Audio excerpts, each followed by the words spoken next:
হাসিবার কিছু হলে আওয়ামী লীগের চামচারা হুঁশিয়ার সাবধান।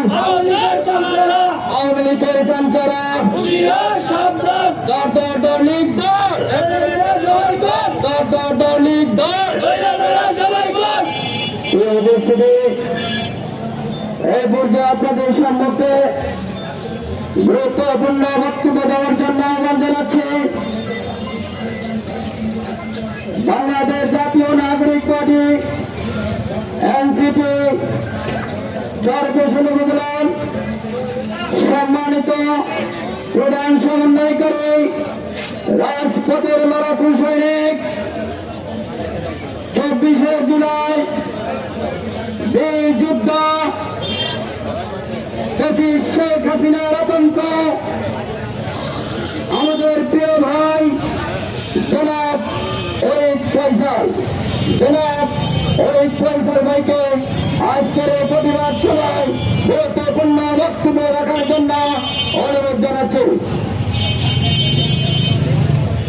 বিসমিল্লাহির রহমানির রহিম। উপস্থিত সম্মানিত ভাইরা, আসসালামু আলাইকুম। আমরা ওসমান বিন হাদির গুলির প্রতিবাদে আজকে আমরা এই জায়গায় সমবেত হয়েছি, আপনারা অবগত আছেন।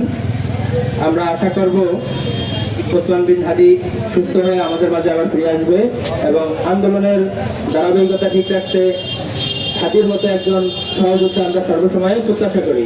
আপনারা সকলে, আমরা সহ আপনারা সকলে হাদির জন্য দোয়া করবেন যে হাদি দ্রুত সুস্থ হয় আমাদের মাঝে ফিরে আসেন এবং ঢাকা 8 থেকে সংসদ ইলেকশনে অংশগ্রহণ করে সে নির্বাচিত হতে পারে। যদি সে সুস্থ হয়, আল্লাহ তাআলা তার সুস্থতা এবং নেক হায়াত দান করুক, এটা আমরা সবাই প্রত্যাশা করি।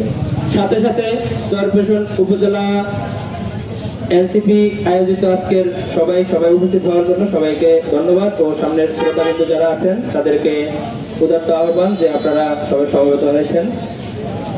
প্রশাসন কাছে আমরা একটা দাবি জানাবো, ফ্যাসিস্ট সরকারের আমলে যারা অস্ত্র মহড়া দিয়েছেন, 5ই আগস্ট পূর্ববর্তী সময়ে অস্ত্রের জঞ্জনানিতে আমরা এই গ্রাম থেকে শহর পর্যন্ত সকল জায়গায় প্রায় 2000 শহীদ হয়েছেন।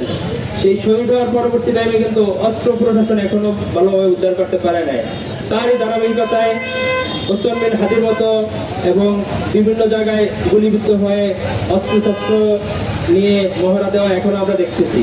প্রশাসনের কাছে আমরা আহ্বান রাখবো তারা দ্রুত যে অস্ত্র উদ্ধার করে, যে শিডিউল ইলেকশনের দেওয়া হয়েছে এই ইলেকশনের শিডিউলের ভিতরে সকল অস্ত্রশস্ত্র উদ্ধার